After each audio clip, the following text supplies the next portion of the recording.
শত শত চোখ আকাশটা দেখে, শত শত শত মানুষের দল যশোর রোডে দুধারে বসত বাঁশের ছাউনি, কাদামাটি জল, কাদামাটি মাখা মানুষের দল গাদাগাদি হয়ে আকাশটা দেখে। আকাশে বসত মরা ঈশ্বর নালিশ জানাবে, ওরা বলো কাকে। জুলাই 2020 আমাদের প্রিয় সাদাত ভাইয়ের জন্মদিন। জীবিত থাকা অবস্থায় আমরা মহা জমজমাট করে জন্মদিন উদযাপন করতাম। তিনি সশরীরে না থাকলেও সাদাত ভাই আমাদের মাঝে, সবার মাঝে জীবিত আছেন এবং থাকবেন। আমার মতো অনেকেরই জীবন শিক্ষক তিনি। যিনি জন্ম দেন তিনি পিতা, কিন্তু যিনি জীবন সম্পর্কে বোধ, ধারণা, বাস্তবতা, অবলীলায় অবচেতনভাবে জীবন শিক্ষা দিতে পারেন তিনি জীবন শিক্ষকই বটে। ধন্যবাদ গোলাম মর্তুজা, সাদাত ভাইয়ের এই স্মারক গ্রন্থটি তাৎক্ষণিকভাবে প্রকাশ করার জন্য। অনেক চেষ্টা করেও নতুন লেখা সংগ্রহ করতে সক্ষম হয়নি। বিভিন্ন সূত্রে ছবি সংগ্রহ করা হয়েছে। তুহিন, ফেসবুক, ইউটিউব, বিজলি এবং সাদাত ভাইয়ের কিছু পুরনো অ্যালবাম থেকে, যা আমরা বিজলির কাছ থেকে পেয়েছি, ছবি সংগ্রহ করা হয়েছে। মেধার এই আয়োজন আসলে সাদাত ভাইকে স্মরণ করেই আমরা মনে প্রাণে সব সময় সাদাত ভাইকে মনে করি ও জীবনযাপনের একটা অধ্যায় পার করেছি বলে আমাদের মনে হয়। তিনি সারা জীবন আমাদের মাঝেই থাকবেন। আজ 12 জন স্মৃতিচারণ করবে। 28, 29, 30 পরপর 3 দিন চলবে স্মৃতিচারণ পাঠ। স্মৃতিচারণ পাঠ করছে তরুণ প্রজন্মের আরিফ মল্লিক। এই পুরো বিষয়টির বিন্যাস বা গ্রাফিক্স করছে নীরব আদ্র। রবীন্দ্রনাথ সবসময় বলতেন, তোমার সৃষ্টির চেয়ে তুমি যে মহৎ। আসলেও ঠিক, সাদাত ভাই মহৎ, তার সৃষ্টির চেয়েও তিনি অনেক বেশি মহৎ। মেধার এই আয়োজনে যাদের স্মৃতিচারণ পাঠ করা হচ্ছে তারা হলেন সাদাত চৌধুরী, সেলিনা চৌধুরী, সাদাত চৌধুরীর স্ত্রী, শাসা চৌধুরী, সাদাত ভাইয়ের বড় কন্যা, এশা চৌধুরী, সাদাত ভাই ছোট কন্যা, আমাদের প্রিয় সেলিম আলদিন, আমাদের প্রিয় কবি শামসুর রহমান, আমাদের প্রিয় অধ্যাপক ডক্টর আনিসুজ্জামান স্যার, অধ্যাপক আব্দুল আবু সাইদ, আমার শিক্ষকও বটে, সৈয়দ শামসুল হক, গোলাম মর্তুজা এবং আসিফ নজরুল।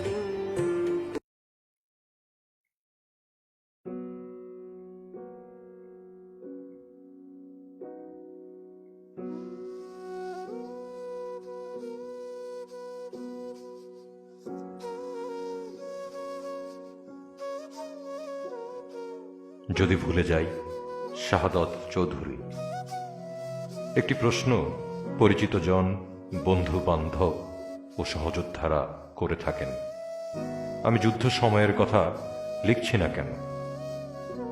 আমি সহজ উত্তর দেই, এখনো সময় করতে পারছি না।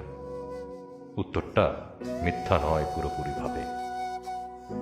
আমি ৭১-এর ৯ মাসকে প্রত্যক্ষ করতে চাই বড় ক্যানভাসে, যার জন্য সময় তো প্রয়োজনই। কেন লিখছি না এ প্রশ্ন নিজেকে করলে উত্তর পাই না।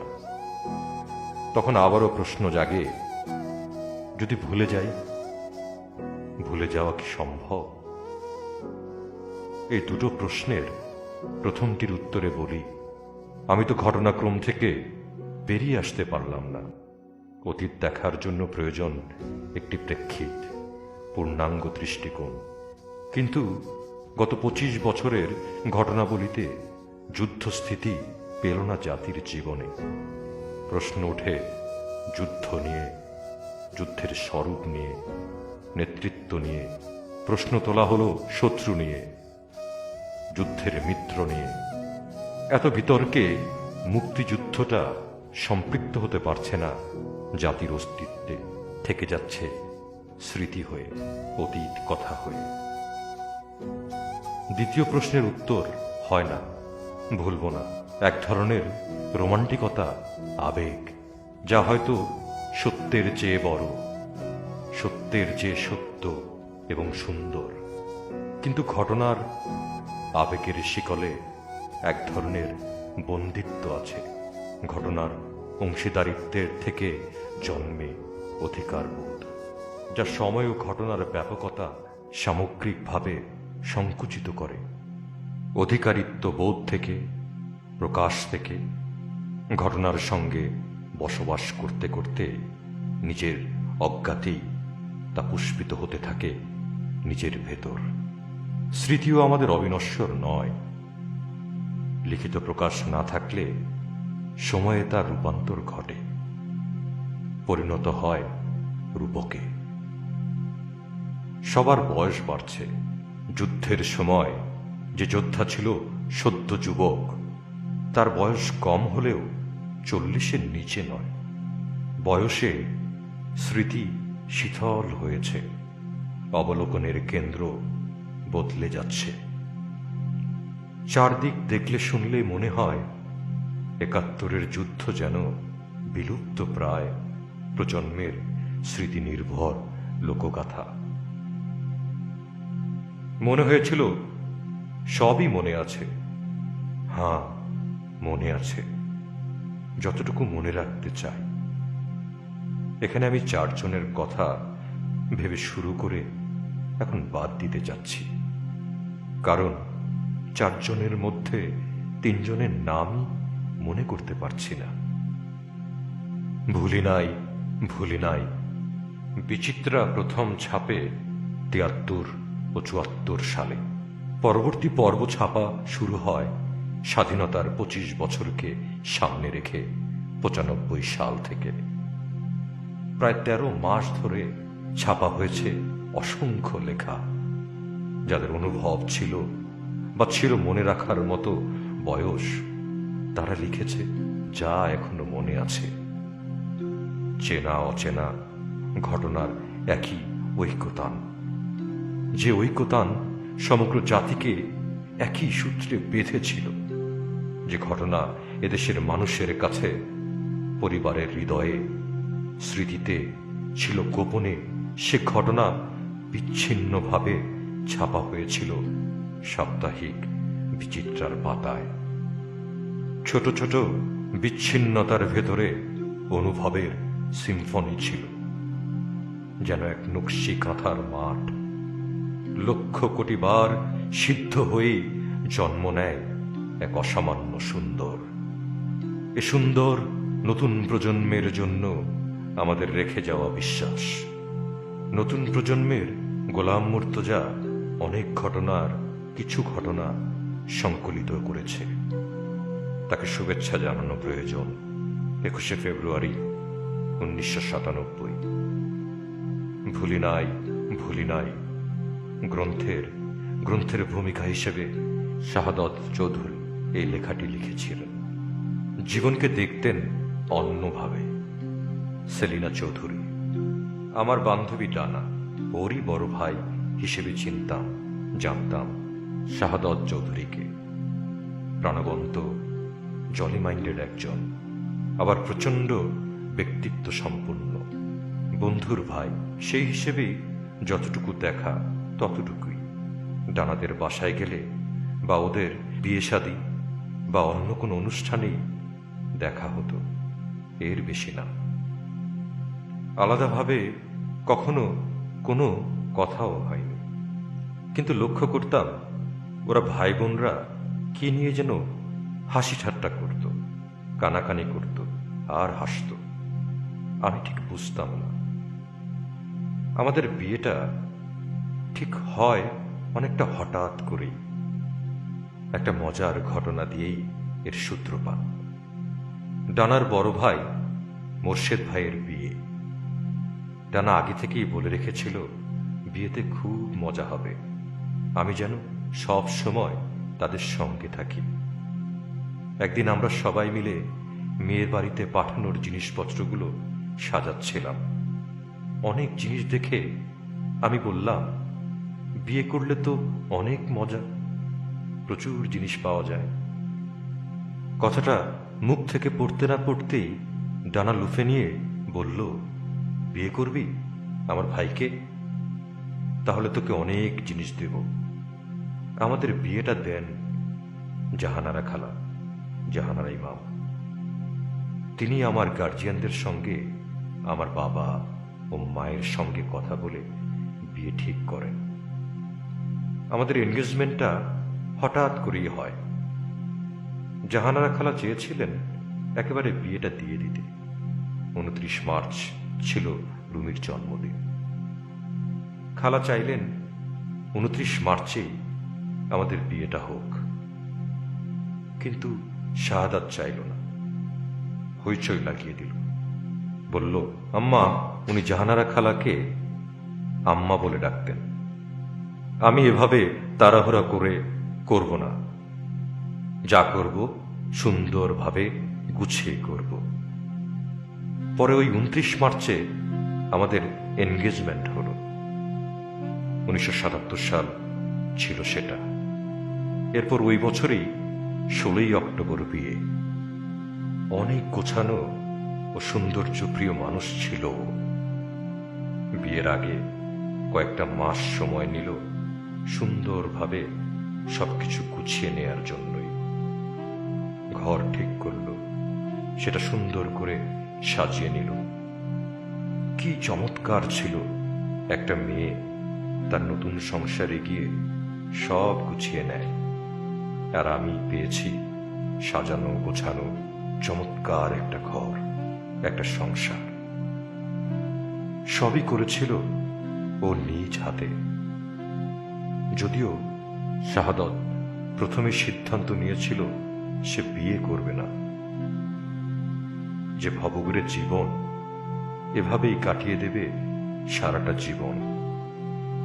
কিন্তু যখন সিদ্ধান্ত নিল বিয়ে করবে, তখন বলল, বিয়ে যখন করব পারফেক্টলি করব, কোনো ফাঁক থাকবে না কোথাও। সেভাবেই কিন্তু হলো সব কিছু। বাজারটাও করতো নিজ হাতে। সেটাও ছিল একটা দেখার মতো বিষয়। বাজার থেকে যখন ফিরত, তার পেছনে কয়েকজন লোক, প্রত্যেকের হাতে মাথায় বোঝাই করা জিনিস। কত কি যে কিনত। লোকজনকে খাওয়াতে খুব পছন্দ করত। সবসময় আমাকে বলতো, লোকের বাড়িতেই তো লোক আসবে, তাদের আদর যত্ন করতে হবে, এটাই নিয়ম। লোকজন আড্ডা মারবে, হইচই করবে, এটা খুব পছন্দের বিষয় ছিল তার। বাজার থেকে বড় বড় মাছ কিনত। এই মাছ কিনতে সে সোয়ারি ঘাট চলে যেত। শেষের দিকে বাজার করত আগোড়ায়। এটা তার একটা বিনোদন ছিল। ট্রলি ধরে হাঁটত, এটা সেটা কিনত। অনেকের সঙ্গে দেখা হতো, খুব এনজয় করত এটা। আমি সঙ্গে থাকলেও সবকিছুই কিন্তু তার পছন্দ মতোই। বাচ্চাদের ব্যাপারেও ছিল অসম্ভব যত্নশীল। প্রচন্ড ভালোবাসত বাচ্চাদের। ওরা যখন ছোট ছিল অনেক কিছুই ও নিজ হাতে করে দিত। আমি মাঝে মাঝে ঘুম থেকে দেরিতে উঠতাম।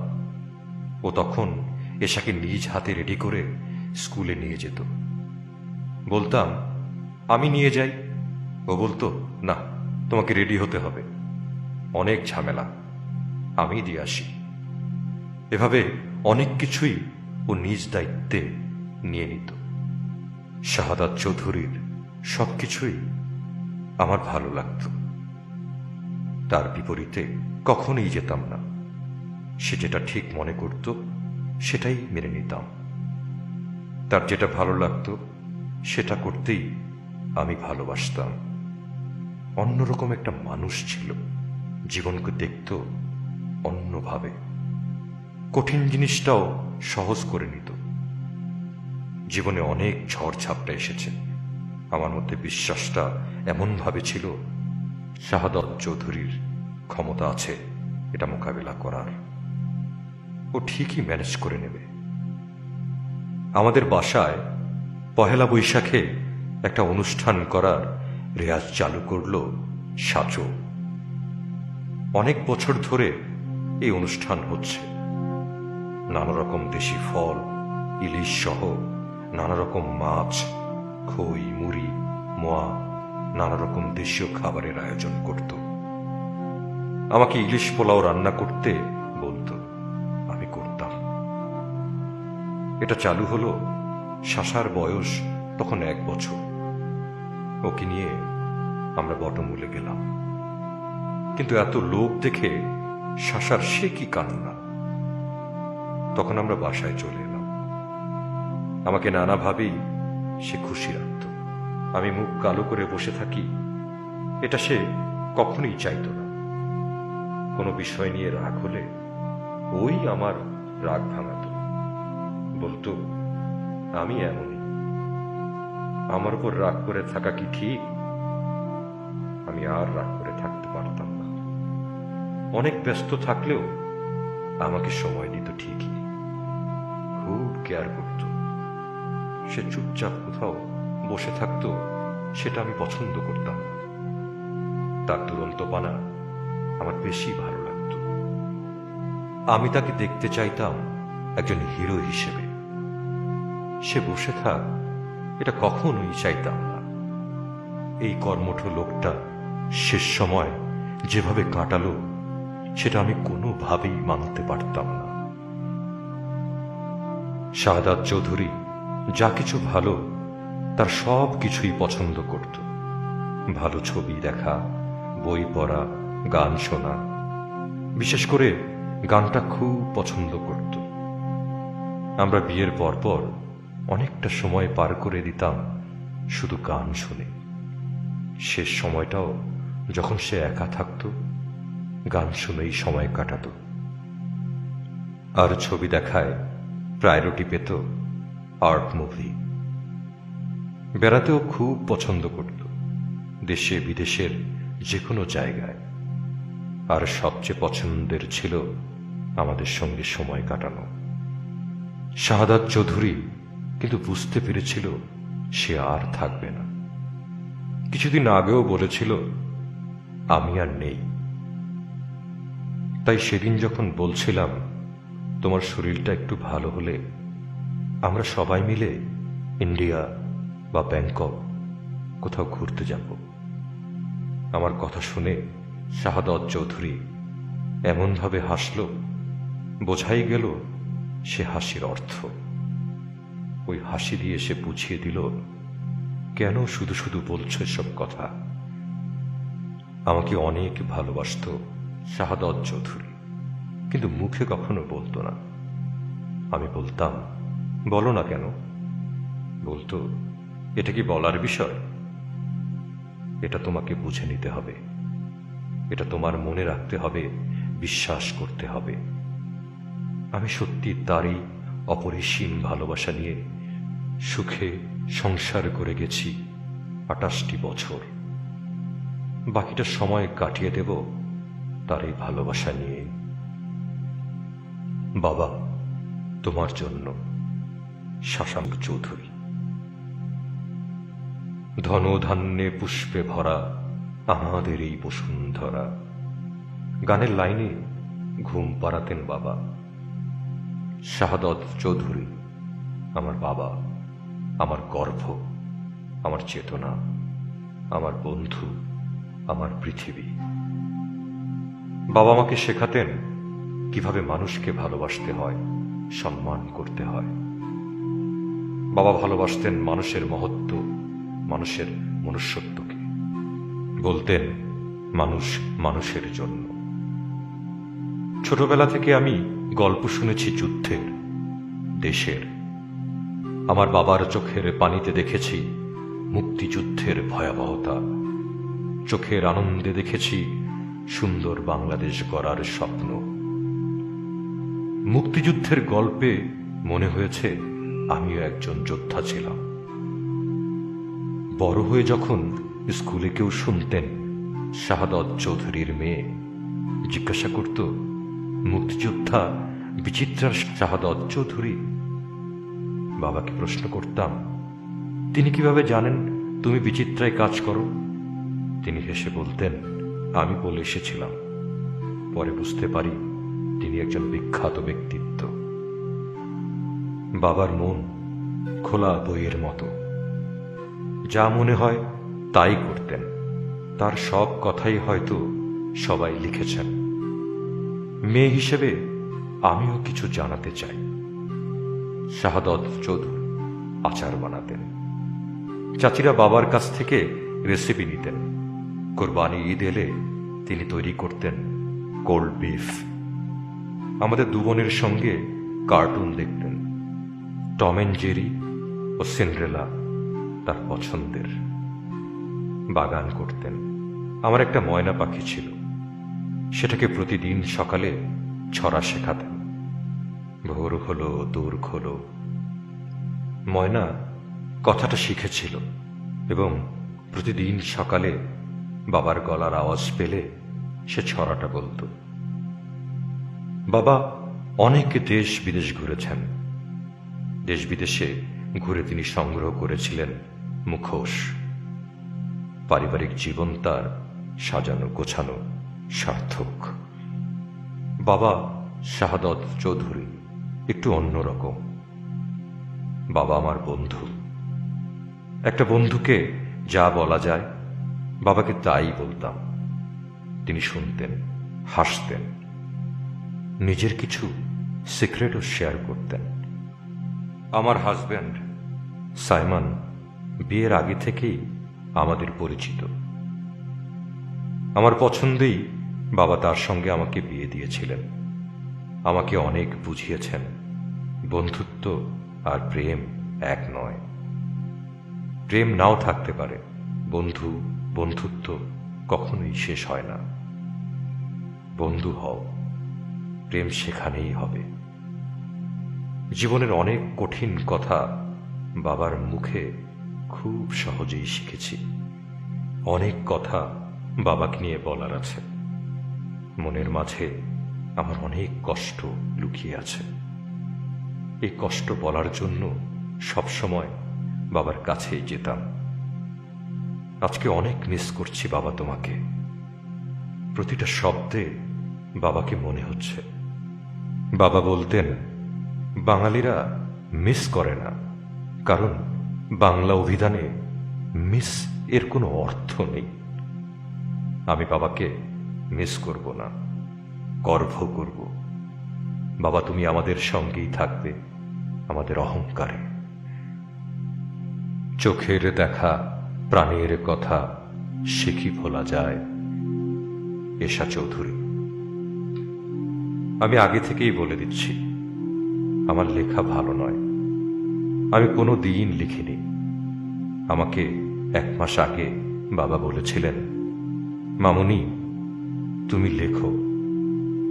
আমি তো আছি এডিটর মানুষ, তোমাকে সব ফ্রি এডিট করে দেব।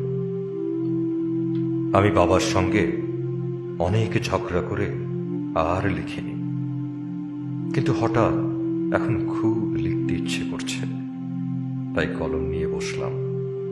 এখন মনে হচ্ছে যে আমার লেখা কে এডিট করবে? আজ আমি যে লিখতে বসেছি তা শুধু বাবার স্মৃতিচারণ নয়। কাগজ ও কলম ছিল বাবার জীবনের অবিচ্ছেদ্য অংশ। আমি এখন যত কলম চালাচ্ছি ততই মনে হচ্ছে যে তিনি আমার পাশেই বসে আছেন। সবাই তাকে চেনেন শাহাদত চৌধুরী হিসেবে। আপনজন, বন্ধু বান্ধব তাকে সম্বোধন করতেন শাহচৌ বলে। তিনি একজন বিশিষ্ট মুক্তিযোদ্ধা। কিছুদিন আগে তার নতুন এক নামের সঙ্গে পরিচিত হলাম, কলম যোদ্ধা। তবে আমার কাছে তার সবচেয়ে বড় পরিচয় বাবা। শাহাদত চৌধুরী যে শুধুই আমার বাবা। আমাদের দুই বোনের সঙ্গে তার আচরণ আর 10টা মধ্যবিত্ত বাবার মতো। তার ব্যক্তিত্বের অন্যান্য সত্তাগুলো আমাদের সম্পর্কের মাঝে প্রবেশ করত না।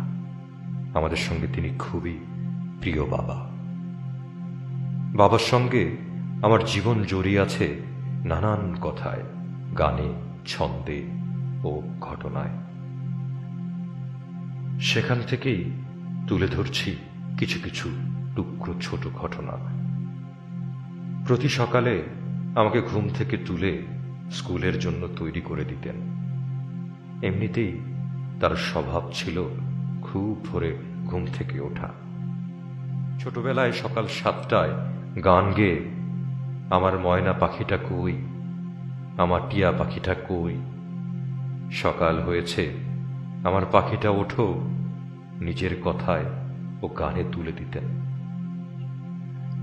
আমার নাস্তার দায়িত্ব নিয়েছেন তিনি। চা, রুটি ও ডিম ছিল আমার সকালবেলার খাবার। বাবার একটি কবিতার লাইন খুবই প্রিয় ছিল, হিমালয় থেকে সুন্দরবন, হঠাৎ বাংলাদেশ। সুকান্ত আমার বাবার প্রিয় কবিদের একজন।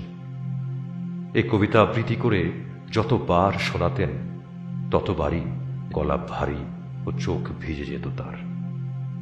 অন্তর থেকে একটি অদ্ভুত দেশপ্রেম ছিল যা আমি এই সামান্য শব্দ সম্ভারে বোঝাতে পারব না। বাংলাদেশ তার মা। মাকে নিয়ে অনেক স্বপ্ন দেখতেন, দেখেছেন ও দেখবেন। তিনি মারা যাবার মাত্র সপ্তাহখানেক আগে আমি একটি অ্যাকোরিয়ামে কিছু মাছ পোষা শুরু করলাম। ভীষণ হেসে বললেন, হা, এই বুড়ি বয়সে এসব পাগলের মতো কি পালা শুরু করলা? মাছগুলো এখনো আছে, শুধু বাবা নেই। বাবার মতো আমি হয়তো কখনোই হতে পারবো না, কিন্তু বাবা বলতেন, চেষ্টা না করে হাল ছেড়ো না, সাধ্যের সবটুকু দিয়েই চেষ্টা করো। যদি না হয়, যা পেয়েছ তাতেই খুশি হও। আমি চেষ্টা করব আমার বাবার মতোই একটি সুন্দর বাংলাদেশ গড়ার। বাবা নেই, তবে আছে তার স্বপ্ন, দেশকে ঘিরে হাজার হাজার স্বপ্ন। আমি আজ প্রতিজ্ঞা করলাম, আমি তার মতো একজন সফল মানুষ হব। দেশ গড়ার স্বপ্নে আমিও শরিক হব। বাবাকে নিয়ে এখন আর দুঃখ করব না। আমি জানি শাহাদত চৌধুরী হওয়া আমার পক্ষে সম্ভব নয়, কিন্তু চেষ্টা করা তো সম্ভব। একটা স্বাধীন দেশ শাহাদাত চৌধুরীর অপেক্ষায় ছিল শতবর্ষ ধরে। সেলিম আল দীন। বাঙালির যেখানে যা কিছু শ্রেষ্ঠ অর্জন, সেখানেই দাঁড়াতেন তিনি। শৌচি তো সেই অসীম শক্তির দ্রষ্টা, যিনি বহুদূর থেকে গন্ধ পেতেন শুভ ও অশুভের। বাঙালির সুবিশাল ঐতিহ্য আবিষ্কারের প্রচ্ছদ কথা তো তারই অবদান। ওয়ারি বটেশ্বরের গহীন মাটির অন্ধকার তল থেকে খুঁজে আনা আমাদের সভ্যতার ইতিহাসকে তিনিই তো প্রথম তুলে এনেছিলেন দেশবাসীর সামনে। একটা স্বাধীন দেশ শাহাদাত চৌধুরীর অপেক্ষায় ছিল শতবর্ষ ধরে। তার অকাল প্রয়াণ আমাদের কপালের অপঘাত চিহ্ন ছাড়া আর কি হতে পারে? মৃত্যু তবু এই মহাপ্রাণকে ছিনিয়ে নিল, সে কি এই জন্য যে এক অশুভ শক্তির কাছে আমরা শেষ অবধি হেরে যাব? কিন্তু না, আমরা হারতে হারতে জিতে যাওয়া জাতি। আমরা মরতে মরতে মার মুখ হয়ে ওঠা জনপদ। অনেক লাঞ্ছনার শেষে আমরা কিন্তু ক্ষিপ্ত বাঘের মতোই ঝাঁপিয়ে পড়ি শত্রুর উপর। বাঙালির ইতিহাসের ধমনী যারা চেনেন তারা নিশ্চয়ই জানেন এই সত্যটাকে। আজ সমগ্র জাতির অশুভ অন্ধকারের দিকে পা বাড়ানোর কালে একজন শাহাদাত চৌধুরীর বড় প্রয়োজন ছিল। শাহাদত ভাইয়ের স্মরণে কবি শামসুর রহমান তার কবিতা শেষ চেয়ারের গদি ছেড়ে কবিতায় অভিব্যক্তি জানিয়েছেন তার কবিতার মাধ্যমে। যখন প্রথম দেখি সেই স্বল্পভাষী, প্রায় নিঝুম, নিঃশব্দ, কিছুতেই বুঝিনি অন্তরে তার উদ্দাম বিদ্রোহী যুবক লুকানো ছিল। স্বীকার করতে বাধা নেই, বয়সে আমার চেয়ে বেশ ছোট হওয়া সত্ত্বেও ক্রমশ তাকে কোনো কোনো ক্ষেত্রে তাকে আমি শ্রেয় মেনে নিই, যদিও সে হেসে আমার শ্রেয়তা মেনে নিত তার পরিচিতদের সকলের কাছে। মনে পড়ে বহুদিন আগে সেই যুবা শাহাদত চৌধুরী এবং তার এক জলজলে বিদ্রোহী বান্ধব সন্ধ্যাবেলা হলেন হাজির এক বিদ্রোহী কাজের মতলব নিয়ে, আর সেই সঙ্গে তাদের কথায় ফুটে ওঠে অপরূপ ফুলঝুরি সুগন্ধ হয়ে শুনি আমি আগামীর নবীন দলিল। শাহাদত চৌধুরী নিজের অন্তরের জ্বলন্ত আগুন প্রিয় মাতৃভূমির কল্যাণে করেছেন অর্পণ সর্বদা হাসি মুখে। তার দেশপ্রেমের স্বাক্ষর আমার স্মৃতিকে চিরদিন করবে উজ্জ্বল। যেমন বিশিষ্ট হাসি তার ভেসে থাকে যখন কাজের শেষে চেয়ারের গদি ছেড়ে যেতেন একদা। ডক্টর আনিসুজ্জামান স্যার সদ্য প্রয়াত আমাদের প্রিয় ভাজন। দৈনিক বাংলা গ্রুপ থেকে সাপ্তাহিক বিচিত্রা বের হয়। শাহাদত তাতে যোগ দেয় সহকারী সম্পাদক হিসেবে। তার পরিকল্পনা মাফিক অহরার আহমেদ ওরফে বাবলু আমার সাক্ষাৎকার নেয় মুক্তিযুদ্ধের দিনগুলো নিয়ে।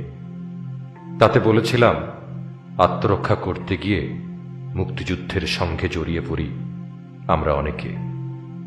কথাটা কারো ভালো লেগেছিল, কারো ভালো লাগেনি। তখন থেকে বিচিত্রাই শাহাদাতের ধ্যান জ্ঞান হয়ে গেল। সে তার সহযোগী সম্পাদক হলো, নিজের মতো করে গড়ে তুলল পত্রিকাটি। অল্পকালের মধ্যে তা অত্যন্ত জনপ্রিয় হয়ে উঠল।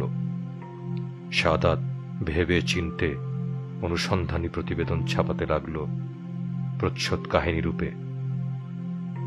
রণবীর টাকায়ের আবির্ভাব ঘটল বিচিত্রার পাতায় পাতায়। তার আঁকা কার্টুন দিয়ে বিজ্ঞাপন বের হতে লাগল। ব্যক্তিগত বিজ্ঞাপনের একটি পাতা দেখা দিল। এমন বহু উদ্ভাবনের বিচিত্র হয়ে উঠল পত্রিকাটি।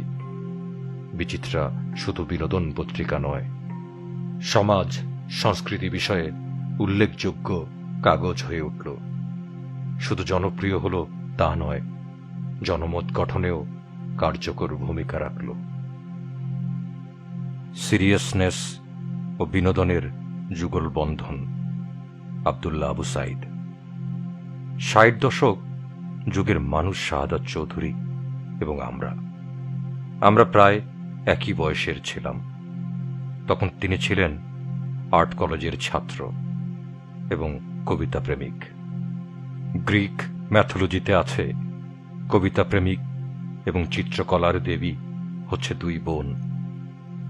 তো যারা কবি হয় তারা সাধারণত চিত্রকলার প্রতি অনুরাগী হয়, আবার যারা চিত্রশিল্পী তাদের কবিতাকে ভালোবাসতে দেখা যায়। শাহাদত চৌধুরীর মধ্যে আমি কবিতা প্রেম দেখেছি। বহু কবিতা তিনি মুখে মুখে বলতেন এবং তিনি খুবই ইমোশনাল ও প্যাশনেট মানুষ ছিলেন। তিনি যখন কিছু বলতেন তখন সেই কথাগুলো একেবারে ভেতর থেকে উঠে আসত এবং অত্যন্ত জোরের সঙ্গে উঠে আসত। তার একটা জীবন দৃষ্টিও ছিল। আরেকটি বিষয় তার মধ্যে আমি দেখেছি, সাপ্তাহিক বিচিত্রায় বিষয়টা বেশি দেখা যেত। সেটা হচ্ছে একসঙ্গে সিরিয়াসনেস এবং বিনোদনকে এক জায়গায় নিয়ে আসার ক্ষমতা তার ছিল, যে কারণে বিচিত্রা এত জনপ্রিয় হয়েছিল। শাহাদত আমার সম্পাদক সৈয়দ শামসুল হক। শাহাদতের একটা খেয়ালি অভ্যাস ছিল। আমার চেনা আর কারোর মধ্যে আগে পরে কখনই দেখিনি, দেখবও না। অবিরাম তিনি কাগজ ছিঁড়তেন। সেদিন ভোরে যখন খবর এলো তিনি আর নেই, তার ওই ছবিটাই সর্বপ্রথমে আমার মনে পড়ল। দৈনিক বাংলা ভবনে বিচিত্রা সাপ্তাহিকের আপিস ঘর, তার ভেতরে পার্টিশন দেয়া খুব চাপা একটা ছোট্ট ছিল শাহাদতের বসবার জায়গাটি। ভালো করে তারই চেয়ার বসে না, অতিথিদের তো খুবই চাপাচাপি করে বসতে হয়। স্পষ্ট এখন দেখে উঠি যেন এখনো আপিসটা আছে, যেন এখনো গেলেই শাহাদতকে পাব। পেছনের দেয়ালে বইয়ের তাক, টেবিলের ওপারে শাহাদত বসে আছেন আর কাগজ ছিঁড়ছেন। পত্রিকার সব আপিসেই সবার টেবিলে থাকে নিউজ প্রিন্ট কাগজের প্যাড। শাহাদত প্যাড টেনে নিতেন, একটা একটা করে পাতা খসিয়ে লম্বা ফালি করে ছিঁড়তেন আর ঝুড়িতে ফেলতেন। বিশেষ করে পছন্দের কেউ এলে তো কথাই নেই, কাগজ ছেঁড়া তখন তার উৎসব হয়ে উঠত। ওই থেকে বোধহয় একটা সংকেতও পাওয়া যেত যে অতিথিটি তার কত কাছের মানুষ। আমি যখনই যেতাম বিচিত্রা অফিসে আর শাহাদত মত্ত হয়ে উঠতেন কাগজ ছেঁড়ায়, বারণ করতাম, কতবারই না করেছি। সঙ্গে সঙ্গে জিভ কেটে প্যাডটা সরিয়ে রাখতেন অনেক তফাতে। কিন্তু খ্যালিপানা যাবে কোথায়? কখন আবার টেনে নিতেন প্যাড, কখন আবার ফালি ফালি করে কাগজ ছেঁড়া শুরু করতেন। কতবার জিজ্ঞেস করেছি, কাগজ ছেড়েন কেন? স্থলিত হাসি নিয়ে তিনি ছোট্ট করে বলতেন, কি জানি। গোলাম মোর্তজা সম্পাদনা করেছেন শাহাদত চৌধুরীর স্মারক গ্রন্থটি, আর তা না পেলে হয়তো আজকের এই আয়োজনটি করা সম্ভব হতো না। অসংখ্য ধন্যবাদ ও কৃতজ্ঞতা। গল্প বলায় তার কোনো ক্লান্তি ছিল না। যুদ্ধের গল্প, মুক্তিযুদ্ধের অনর্গল বলে যেতেন। নিউজপ্রিন্টের প্যাড ছিঁড়ছেন আর কথা বলছেন, কখনো হাসি কখনো কান্না। খালেদ মোশাররফ বা ক্যাপ্টেন হায়দার প্রসঙ্গে কথা বলতে গেলে আবেগ ধরে রাখতে পারতেন না। মোটা ফ্রেমের চশমার নিচ দিয়ে অশ্রু গড়িয়ে পড়ত। কথা বন্ধ, সামান্য সময়ের জন্য আবার গল্প। তিনি সারা জীবন বলেছেন অনেক, লিখেছেন তারও বেশি, লেখেননি প্রায় কিছুই। কেন লিখছেন না? এটা ছিল তার সহকর্মীদের প্রায় প্রতিদিনের প্রশ্ন। এখনো সময় করতে পারছি না, অথবা বলতেন এভাবে, আমি ৭১-এর ৯ মাসকে প্রত্যক্ষ করতে চাই বড় ক্যানভাসে, যার জন্য সময় তো প্রয়োজনই। কেন লিখছি না এই প্রশ্ন নিজেকে করলে উত্তর পাই না। ৭১-এর গেরিলা শাহাদত চৌধুরীর কথা বলছি বিচিত্রা সাপ্তাহিক ২০০০ সম্পাদক শাহাদত চৌধুরীর কথা। বাংলাদেশের সংবাদপত্র জগতে বিচিত্রা একটি ইতিহাস। সাপ্তাহিক ২০০০ সেই ইতিহাসেরই ধারাবাহিকতা, আর এই ইতিহাসের স্রষ্টা শাহাদত চৌধুরী। তাঁকে চেনার আনন্দ বেদনা। অধ্যাপক আসিফ নজরুল। শাহাদত চৌধুরী ছিলেন সকল অর্থেই অসামান্য একজন মানুষ। তিনি শুধু সাংবাদিক নির্মাণ করতেন না, তিনি তার সংস্পর্শে আসা মানুষের মানস জগৎ নির্মাণ করে দিতেন।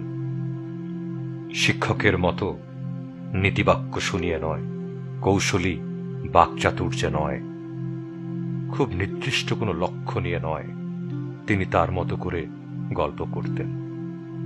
মুক্তিযুদ্ধ, রিও ডি জেনেরিওর পরিবেশ সম্মেলন, আয়াতুল্লাহ খোমেনি, বিজ্ঞান, দর্শন, ধর্মতত্ত্ব, বখতিয়ার খলজি।